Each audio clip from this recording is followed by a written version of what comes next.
কোনো কিছুর সৃষ্টি এমনিতেই হয় না। তার একজন স্রষ্টা অবশ্যই থাকে। যেমন আদম আলাইসাল্লাম এবং মা হাওয়া। আর এই ভূমণ্ডলে যা কিছুই রয়েছে, যা কিছুই সৃষ্টি হয়েছে, তাদেরও একজন সৃষ্টিকর্তা আছেন। একটি শিশুর জন্ম কথা চিন্তা করুন তো।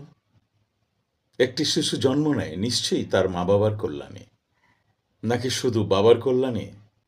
যেমন আমি, আপনি, আমরা সবাই পিতামাতার কল্যাণে এই পৃথিবীতে এসেছি। এটাই ধর্ম, এটাই বিজ্ঞান, এটাই যুক্তি, এটাই ধর্মের মূল মন্ত্র। না মানলে গোয়ার্তুমি বা সংকীর্ণতা। যারা গোয়ার্তুমি করছেন তারা নিজের প্রতি, তারা ধর্মের প্রতি, বিজ্ঞানের প্রতি, সৃষ্টির প্রতি, স্রষ্টার প্রতি অন্যায় করছেন।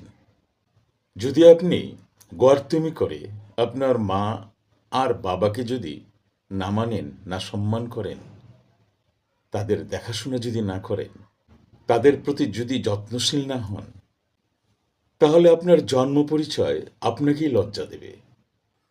যদি মনে করেন আপনার বাবাকে আপনার প্রয়োজন নেই, আপনার মাকে আপনার প্রয়োজন নেই, তাহলে আপনার জন্ম নিবন্ধন থেকে এবং জাতীয় পরিচয়পত্র থেকে আপনার মায়ের নামটা সরিয়ে ফেলুন। পারবেন? আপনার বাবার নামটা সরিয়ে ফেলুন। পারবেন?